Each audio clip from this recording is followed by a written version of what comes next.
somebody asked us this question recently, and I want to discuss it here on the podcast. It was a married couple asking, would you recommend having kids? So for context, it was a woman, and she's married, and they've been married for a while, and they're as a couple trying to decide whether or not they want to have kids. And that is such a heavy question to ask a comedian. Yeah, no kidding. It is funny that sometimes when you're a parent, people just look at you as a parent. They're like, oh, yeah, I mean, he also like does a podcast and comedy or whatever, but he's a dad, so he knows about this. And he has a wife who's a mom, and she knows about this. And your parents should. Yeah, should you can answer this. And if you had a couple come up and ask you, would you recommend having kids? It's such a hard question. It's so personal. Yes. Because that's a couple making, that's two individuals. Yes. Making that decision. And I mean, I think my first question would be, do you both want to? Yeah. That would be my first question, because it does have to be a both. And if the answer is no, then there's the second question of, do you want to spend the rest of your lives with each other? That's a whole, and that you should ask a therapist. Yeah. And not a comedian. And not a comedian. Right. But that is like the first question of because there has to be a unified thing. I mean, you see the struggle. Ideally. Yeah, as somebody who was raised by a single parent, it's so hard. I was talking to my dad about this yesterday. He was telling me how much he liked the joke about that I did on Corden and in my special about getting hurt and hiding the injuries. And he was like, it was like that for us. It was like, and I go, I know, Dad, because when you're a single parent, there's no wiggle room in your schedule. Yeah, because suddenly you have to take off work. Yes. Go to the hospital. Yes. Pay a lot of money. Yes. And then you can't go to school or, and then there goes your childcare. More than one time, I had to convince my dad to take me to the ER because he had to be up in 3 hours.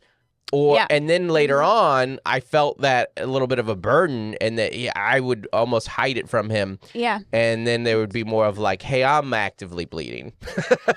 And so you do. Yeah, I remember you would call friends. I had friends come pick me up because there's no wiggle room. And so you want to have as much. It's so hard to do as a single parent. And if you're in a relationship where one person wants the kid and the other person doesn't want the kid, and then you have the kid, there can be some resentment. There can be struggle there. So if you're in a relationship, first question is, do you both want it? And do you have a unified front on that, in that regard? Yeah, it's absolutely like a lifetime commitment.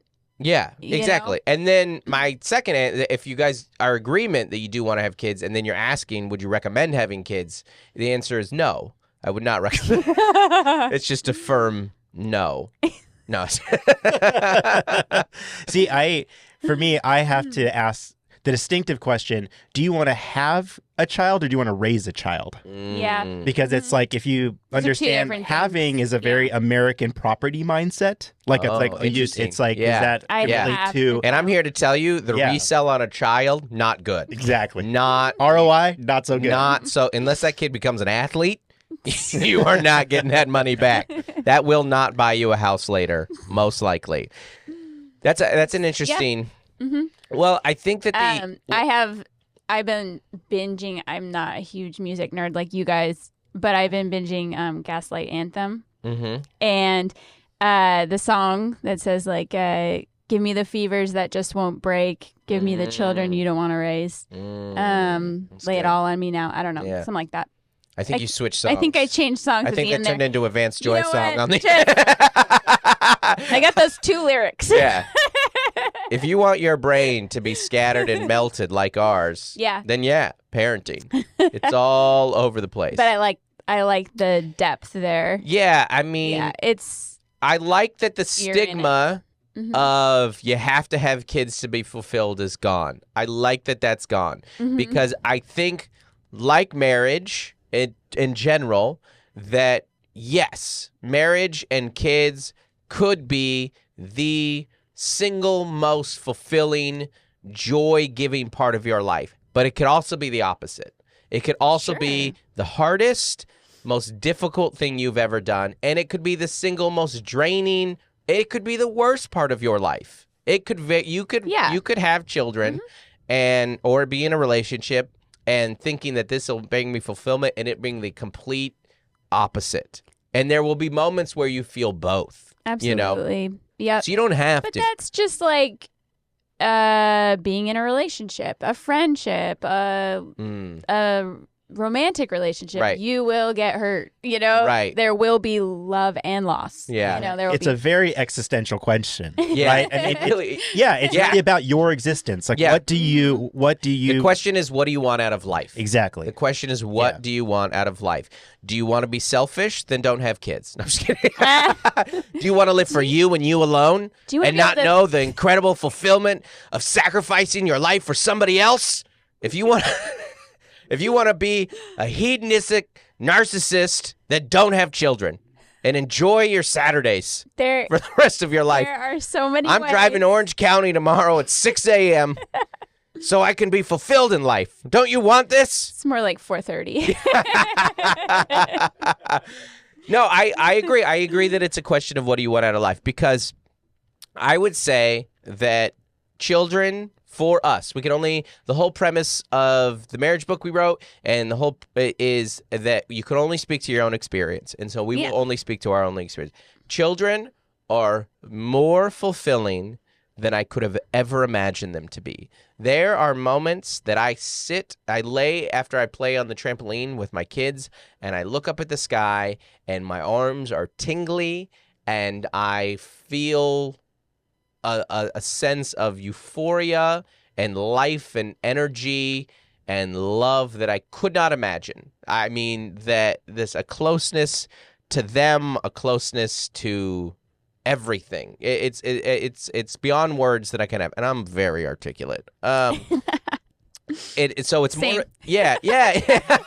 And you have these experience. I pick up from Joel from school right now, and I see this like young man. It brings me life and euphoria. And you see when Claire, we're driving on the road, and she says, "Dad, life is like the road. There's always someone in front of you and someone behind you," and you go, "What?"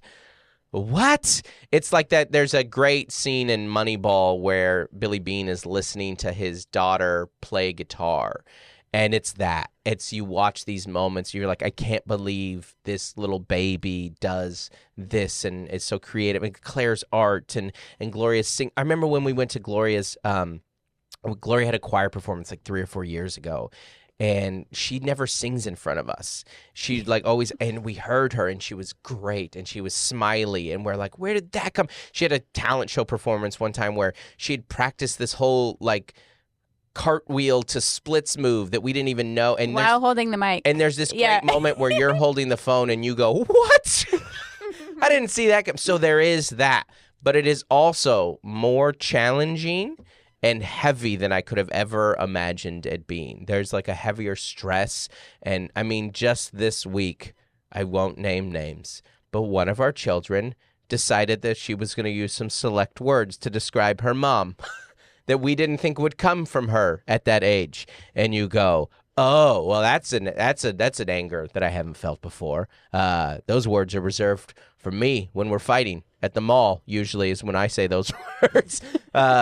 Like and to adults. Yeah, or like when your kid is sick, or when they have or your kid's struggling in school, or you watch your kid strike out to end a baseball season, or you're just like, oh, it's too much. Last at bat, too. Yeah. Oh, yeah, not to end the game, to end the season, and you're like, so, and then our kid's driving now, and the worry and attached to that, and it's so much harder, and it's so much better. I won't say worse. It's so much better and harder than you can ever imagine if you're invested into it. Our generation of parents before that, they weren't even really invested in, at least dads weren't. They were. I have this theory that part of the reason that a lot of like dudes die from heart attacks in their 40s or 50s is the heart is like, well, I wasn't having feelings anyway, so I'm just going to kill the rest of the body. I'm not doing anything here, so you guys can all die. I don't know. Inflammation can do that. Inflammation. Trust me. And here comes the research. And I think parenting causes inflammation. Yeah, absolutely. What's the supplement that you take for parenting? Turmeric. I don't know. Does that make sense? I know it's not a direct answer, but I guess you try and give people equally frustrating to me is the parental take, which is you have to have kids because it's more fulfilling. It brings me so much joy, and only showing you the positive sides as the parent who always only shows you the negative sides. So it's like, it's so hard. You're so tired. These just like leeches on your soul. I mean, that's literally a joke that I used to say, that they're leeches. But you know what I mean? I think the answer is both, all of the above. And I think as long as you have an accurate, if you can hear all of that and go, yes, I would like that. I will say that for me personally, like, because what we're talking about, like the heights and the depths of it, that is why it is a very fulfilling life as a parent. And the sense that it takes you through a lot of ranges of emotions and challenges, and there's so much self-reflection that you do as a parent that it can be great. There can be growth. The ages and stages are so vast and unique. Yeah. With every one of your kids. And there is, as someone who loves being sentimental and melancholy and reflective, like I love that. Parenting brings a lot of that out of you because you're looking at your little self sometimes and you're remembering those years and, I said this to one of my friends. I'm not trying to like sound profound. Yeah. But I said this. I was like, because she didn't have kids yet. And I said, having kids is like having your past and your present in the same room with you all the time. Because you've got all your baggage from your childhood. And then this is the future, and then your present, your midlife self, and you have to wrestle and deal with all of that every day.